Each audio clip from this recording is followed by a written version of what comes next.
So I am going to start the overview of transportation problem, and if time allow, I will go for its initial basic feasible solution.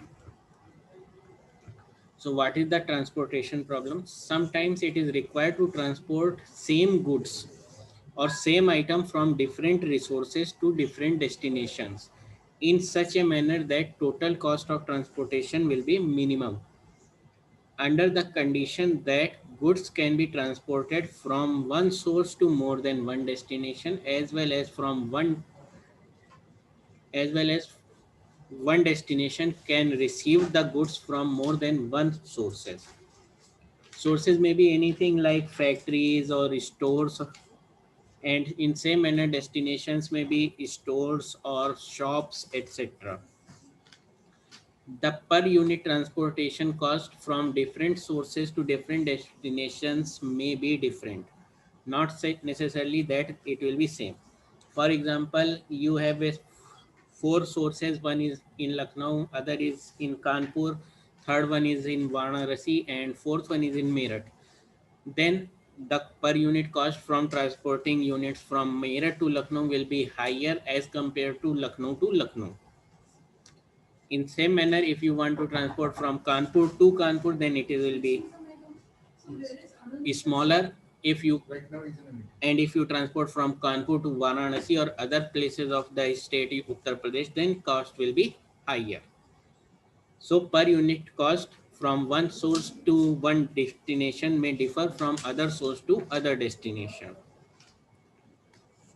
The places where goods is prepared or kept for delivery, like godown factories, are called as sources and or origins, and the places where items are kept for sale, that are called as destinations, for example shops, etc. The transportation problem can be represented in the form of following table. Here you can see in rows origins are mentioned, there are n origins, and there are in columns destinations are mentioned, there are m destinations. For each destination demand are different. For destination 1 demand is B1, for second destination demand is B2, similarly for J destination demand is BJ. Similarly for origin, their supplies are different. From origin 1 we can supply A1 unit, from origin 2 we can supply A2 unit, and so on.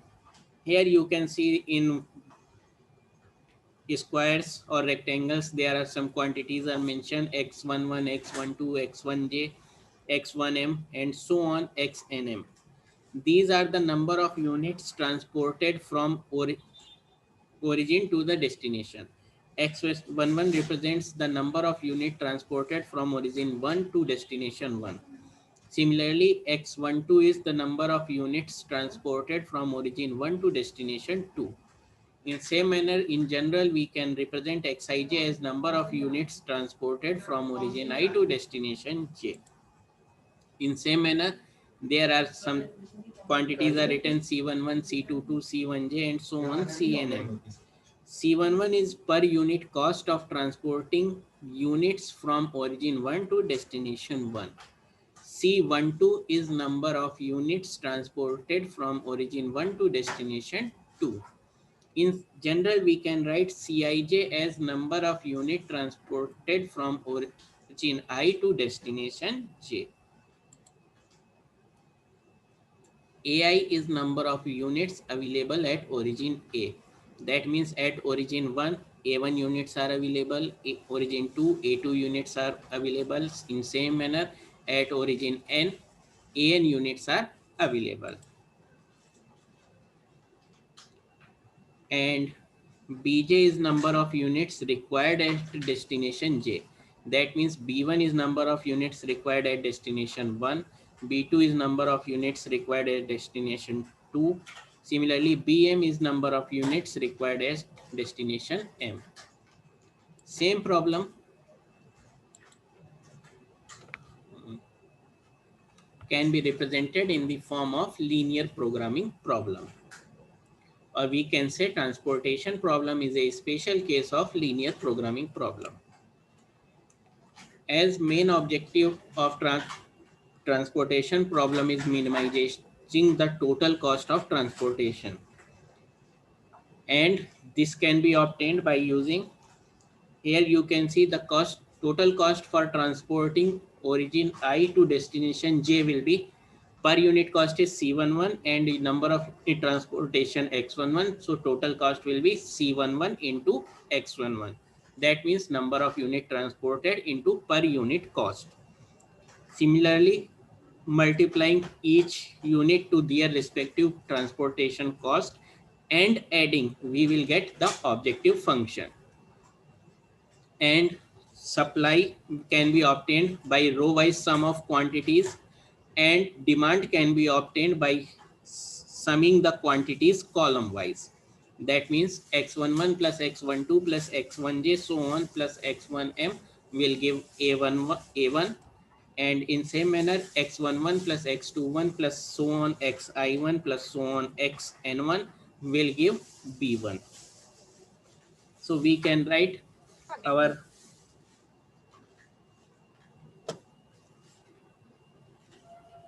transportation problem in the form of LPP as minimum of objective function will be minimum of z summation I goes 1 to n summation j goes 1 to m cij xij. You can see here C11 into X11 plus C12 into X12 plus C1j into X1j and so on multiplied up to CNM XNM, and we are adding over I goes 1 to n and over also over j, so j goes 1 to m, so it will become double summation Xij into Cij. Similarly, we have some constraint. The first our constraint will be summation I goes 1 to n xij is equals to bj. Here you can see column wise sum I goes 1 to n. So it can be written as summation I goes 1 to n xij, or you can write x11 plus x21 plus xi1 so on plus xn1 is equals to b1.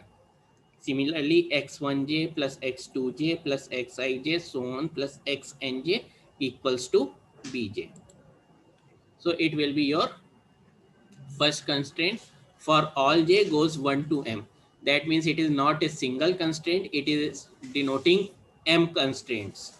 In terms of one will be b1, second one will be for b2 and so on, last one will be for or mth for bm. In same manner, we can write another set of constraint, that is row wise sum. Summation j goes 1 to m xij is equals to ai for all I goes 1 to n. That means you can write x11 plus x12 plus so on x1j plus x1m is equals to a1. Similarly, x21 plus x22 plus x2j plus so on x2m will be equals to a2. In same manner, we can write n different constraints.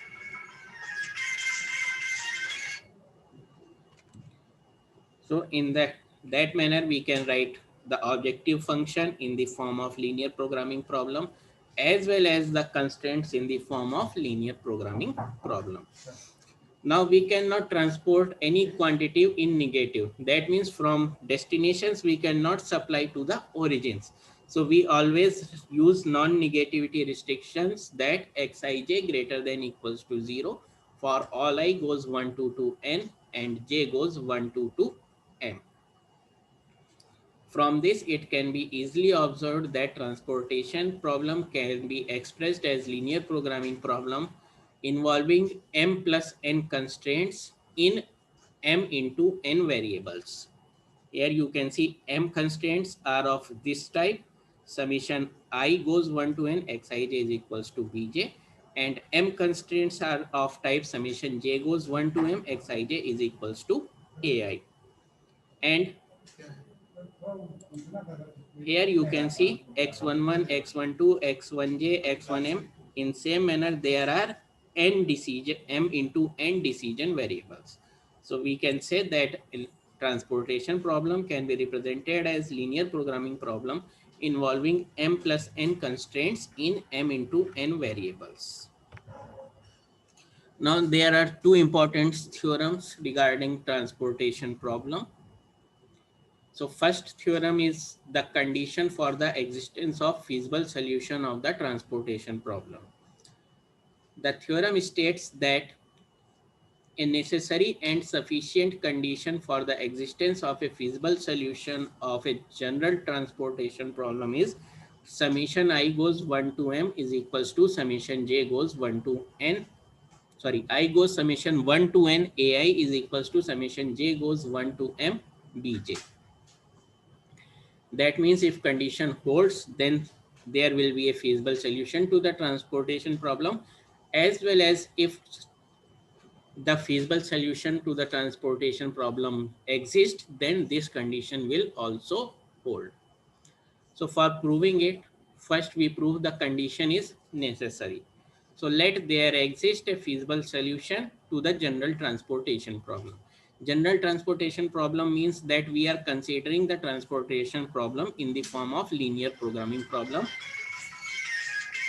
and its constraints are summation j goes 1 to m xij is equals to ai and summation I goes 1 to n xij is equals to bj. Now if we sum first constraint over all i's, we would obtain summation I goes 1 to n summation j goes 1 to m xij is equals to summation I goes 1 to n ai. Similarly, we sum the second equation over all j's. Then it will also give summation j goes 1 to m and summation I goes 1 to n xij is equals to summation j goes 1 to m bj. If you compare the left hand side of these two equations obtained, that is of equation 3 and equation 4, that both are summation I goes 1 to n and summation j goes 1 to m xij. Since the left hand side of both the equations are equal, we can say that their right hand side will also be equal. That means summation I goes 1 to n ai is equals to summation j goes 1 to m bj. That means if feasible solution holds, then summation I goes 1 to m ai and equals to summation j goes 1 to m also holds. That means if there exists a feasible solution to the transportation problem, then this condition summation ai is equals to summation bj will hold. That means condition is necessary.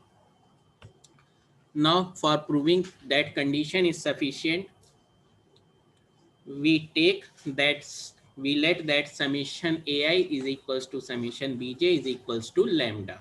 Lambda is some assumed quantity, and we can define the solution of transportation problem as xij is equals to ai into bj upon lambda. Then this is equation 5, xij is equals to ai into bj upon lambda. Now we sum this over all I, we would obtain that summation I goes 1 to n xij is equals to summation I goes 1 to n ai into bj upon lambda. Summation over I, but there is no summation over j, so we can take the term bj upon lambda outside the summation sign, or we can write summation I goes 1 to n ai within braces into bj upon lambda. And from the condition, we assume that summation ai is equals to summation bj is equals to lambda. So in place of summation ai, we can put the quantity lambda. So it will give lambda into bj upon lambda. Lambda lambda will be cancelled out and we would get bj. That means summation I goes 1 to n xij is equals to bj. In same manner, summing equation 5 over all j's, we would get summation j goes 1 to m xij is equals to summation j goes 1 to m ai into bj upon lambda. In same manner, summation is over j. So term with suffix j can be separated from other terms, and we can write it summation j goes 1 to m bj in braces into ai upon lambda. Again, from our assumptions, summation j goes 1 to m bj is also equals to lambda. So it will become lambda into ai upon lambda. Lambda and lambda will be cancelled out and we would get summation j goes 1 to m xij is equals to ai. That means this condition provides two constraints. That means if conditions hold, then there exists a solution which satisfies the constraints. And any solution which satisfies all the constraints simultaneously is called as feasible solution. So that means if condition summation ai is equals to summation bj holds, then there will be an optimum, sorry, there will be a feasible solution for the transportation exist. That means condition is sufficient. That means first theorem is proved. Now we come to the second theorem, which is the existence of basic feasible solution of transportation problem. Then according to its statement of the theorem, the number of basic variables of general transportation problem at any stage of feasible solution must be m plus n minus 1. That means out of m into n decision variables, we will get the solution only for m plus n minus 1 variables. Remaining m minus 1 into n minus 1 decision variables will have quantity equals to 0. And that would not obtain as a basic solution. So for proving it, let us consider the constraints in the form of LPP. So we have two constraints, summation j goes 1 to m xij is equals to ai for all i's goes 1 to 2n, and second set of constraint is summation I goes 1 to n xij is equals to bj for all j goes 1 to m. Now sum the first constraint over all I goes, sorry, sum the first constraint for I goes 1 to n minus 1. We exclude the nth one. And some second constraint over all j's. That means j goes 1 to m. So we can write these equations as summation I goes 1 to n minus 1 summation j goes 1 to m xij is equals to summation I goes 1 to n minus 1 ai. And second constraint will become after summing summation j goes 1 to m summation I goes 1 to n xij is equals to summation j goes 1 to m bj. Now we subtract these two equation, that is subtract equation 3 from equation 4, then we would obtain summation j goes 1 to m summation I goes 1 to n to xij, sorry, summation j goes 1 to m and summation I goes 1 to n xij minus summation I goes 1 to n minus 1 summation j goes 1 to m xij equals to summation j goes 1 to m bj minus summation I goes 1 to n minus 1 ai. Now, in previous theorem, we have proved that summation j goes 1 to m bj is equals to summation I goes 1 to n ai. So, in place of summation j goes 1 to m bj, we can write summation I goes 1 to n ai. And here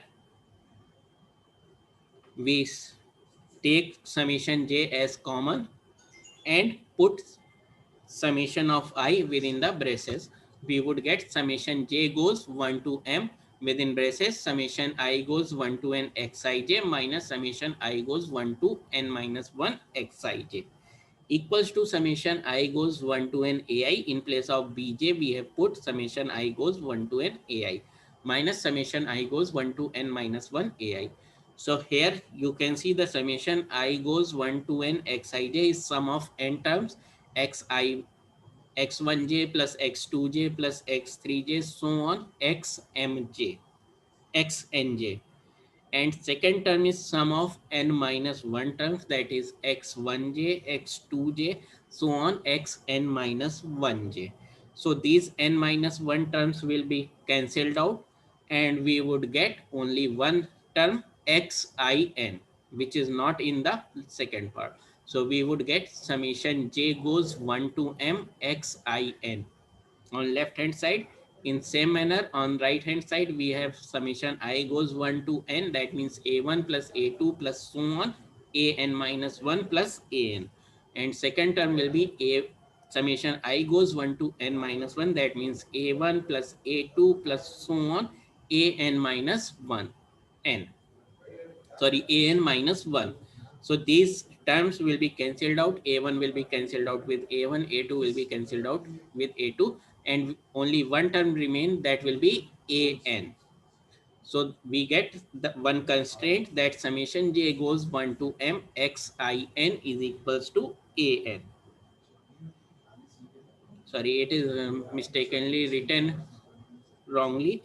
We can in, said it as summation j goes 1 to m x n j is equals to a n.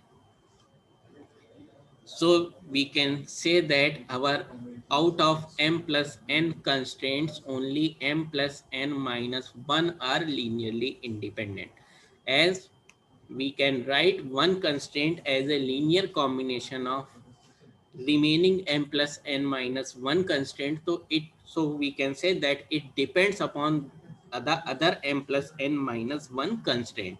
So it is not independent, so we will have only m plus n minus 1 linearly independent constraints. And we get the number of variables having some value will be equal to the number of linearly independent constraints, or you can say in matrix form the number of linearly independent equations. If there will be 5 equations in 10 variables and among these 5 only 3 are linearly independent, then we would obtain the values of only 3 variables in the system of linear equations. In same manner, here we can obtain only the solution for m plus n minus 1 variables, or m plus n minus 1 decision variables. So we can say that the number of basic variables of general transportation problem at any stage of feasible solution must be m plus n minus 1.